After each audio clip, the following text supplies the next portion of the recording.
Hey guys, Political Junkie 2414 here, and welcome back to my next video.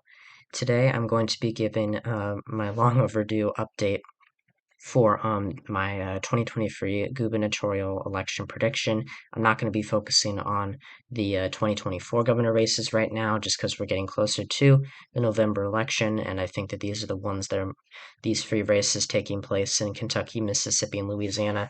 They're this year. I think that we'll have more time to talk about the 2024 elections afterward. A lot of people are focused on the presidential race right now, the Senate elections, House, and the governor's elections next year. And so these races haven't really gotten a lot of attention, a lot less than I expected. I didn't expect them to be super, widely covered. Again, we have 3 months, just under 3 months until the election, technically 2 for Louisiana. So yeah, I have to make sure I, set my set a reminder to make the final prediction for Louisiana.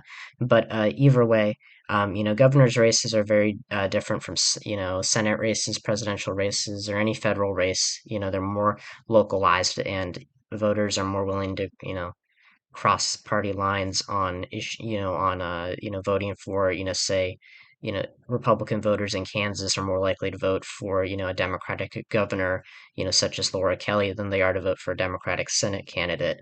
And in I guess Vermont, Democrats are more likely to vote for Phil Scott than they are a Republican running for Senate. So the governor, that makes a lot of governors races like very wonky and hard to predict. It makes them very, unpredictable, but also sometimes, it is very predictable. Approval rating matters a lot. And we're going to talk about that when it comes down to two of these races in particular. So let's start with the the easiest, I guess, to easiest state to characterize, and that's the state of Louisiana. I thought about moving this up to likely or to safe Republican, but I have decided to keep it as likely just because there really hasn't been a lot of talk about this race. There's a lot of wonky things going on. The actual general election is October 14th, and there'll be a runoff on November 18th if no one gets a majority of the vote in the primary. The Republican frontrunner is Jeff Landry. And also, I should preface that the Democratic incumbent Governor John Bel Edwards is not, allowed to run again. He's run twice and won. He probably would, he could have won again if he was able to run, but he isn't. So Democrats are kind of in a bit of a pickle. Meanwhile, the Attorney General of the state, Jeff Landry, is looking like the Republican frontrunner. He's got most of the, you know, Republican establishment behind him. Then also you have Sean Wilson, who's the Democratic frontrunner. He's the former secretary of the Louisiana Department of Transportation and Development.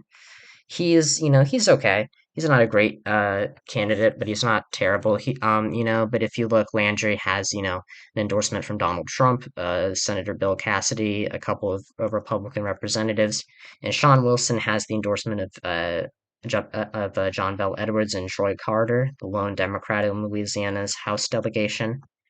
Um, yeah, that is really it on the endorsement front. You can see that Landry is polling as the top Republican, polling narrowly ahead of Wilson. But again, there are a lot of undecideds, and we could easily see a scenario on election day in Louisiana where Republicans do, get an outright majority of the vote with Landry and just avoid a runoff.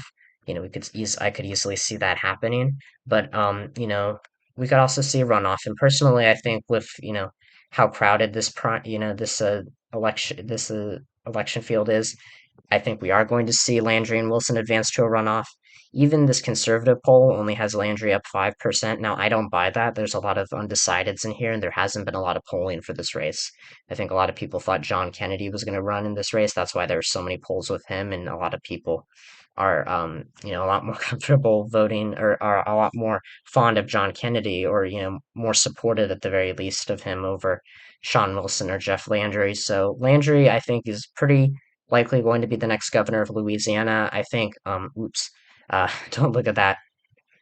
I do think that, Landry will probably win, by around, maybe close to a safe margin. But, right now, just with the runoff system in Louisiana, having a weird jungle primary where Democrats and Republicans are all running on the same ballot, I'm just going to keep it likely for now. could absolutely change, though. Then we go on to Mississippi, and this is an interesting race. Mississippi, has an unpopular Republican governor, Tate Reeves, and he was first elected in 2019 against the Democratic Attorney General Jim Hood.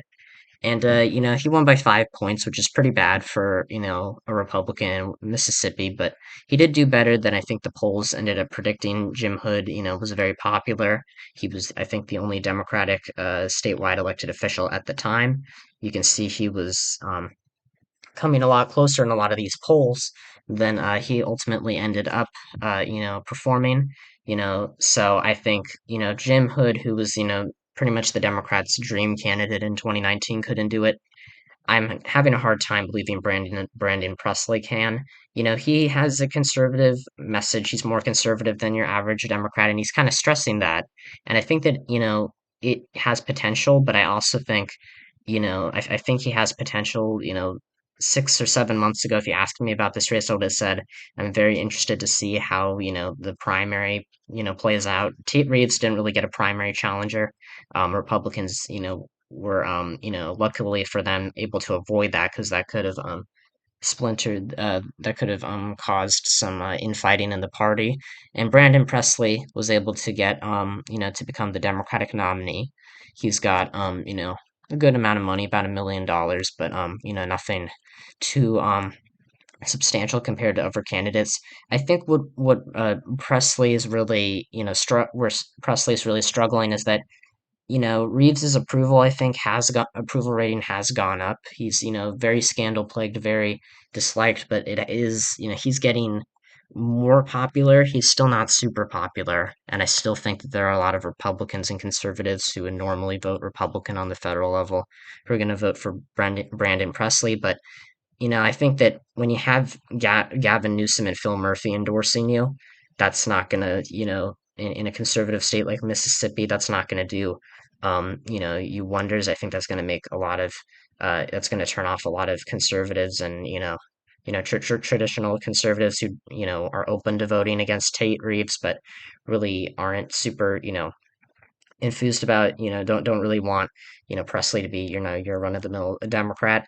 Benny Thompson being the representative, I think that's good for, getting out the black vote since, he is, representing the only majority black district in Mississippi on the border with the Mississippi River. And then John Bell Edwards, I think, is a pretty good endorsement.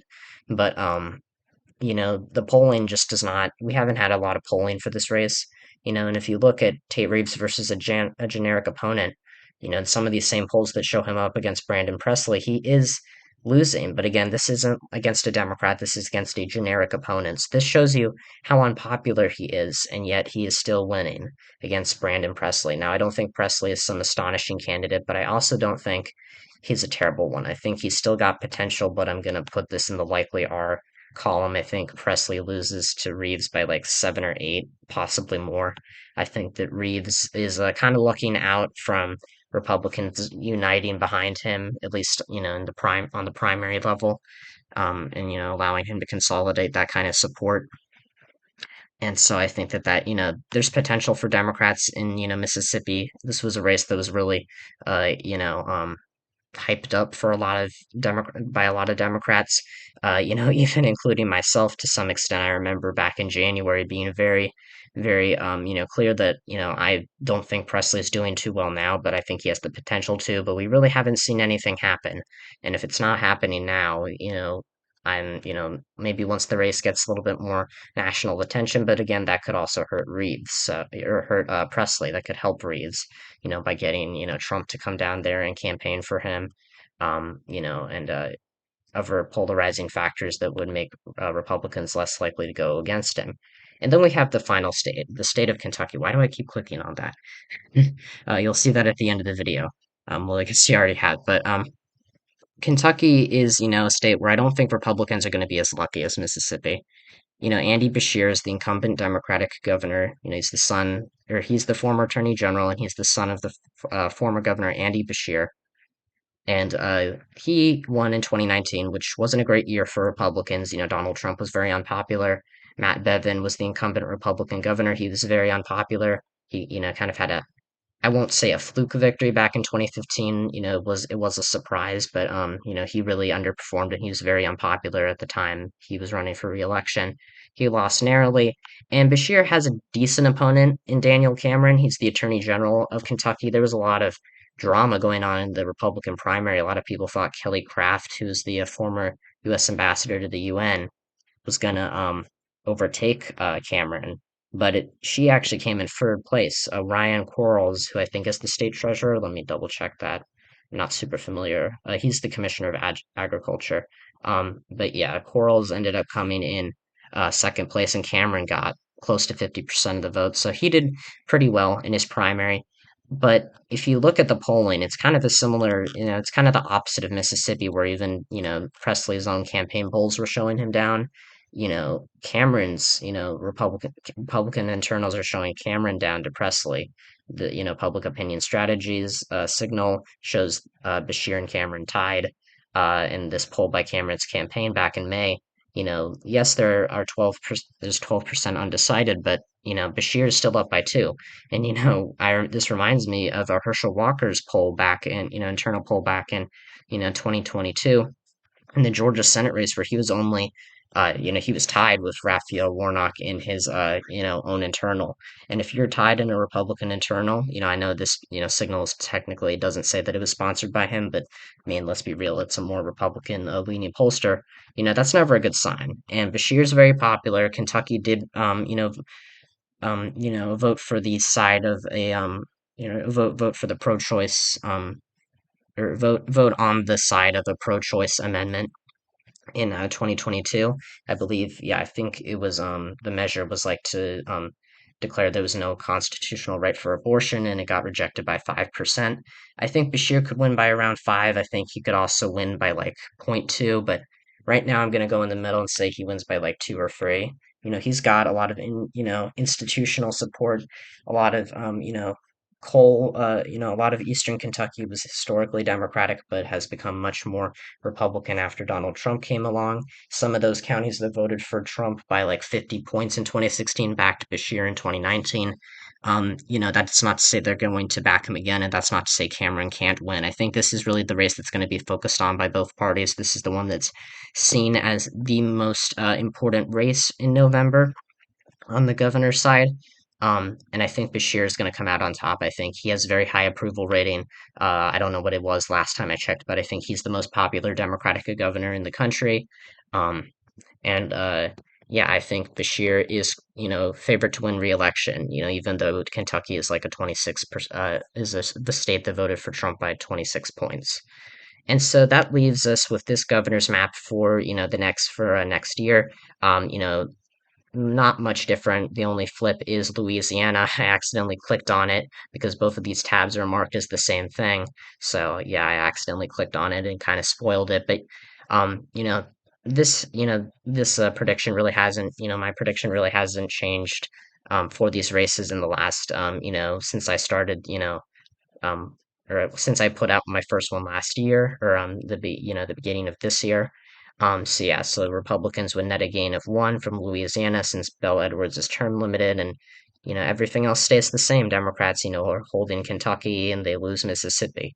Or Republicans hold Mississippi. That's what I meant to say. But yeah, that's where I stand on the 2023 governor's elections as of today, August 16th, 2023. I hope you all enjoyed the video. Tell me if, who do you think is going to win these races? Do you think Brandon Presley is going to win in Mississippi? Do you think Tate Reeves will win? Or, in Kentucky, who do you think is going to come out on top? Will Bashir hold on, or will he, be dragged down by Daniel Cameron, benefiting from partisanship and potentially national intervention from the GOP. You let me know how if you guys feel about these races. Like the video if you enjoyed it, subscribe to the channel if you haven't already, and you know share this video with someone who you think would enjoy it. Check out my non-political channel, Interactor127, and my comrades channel, GrowlingZoo666. And yeah, I'll see you guys next time when I talk about all things politics. See ya.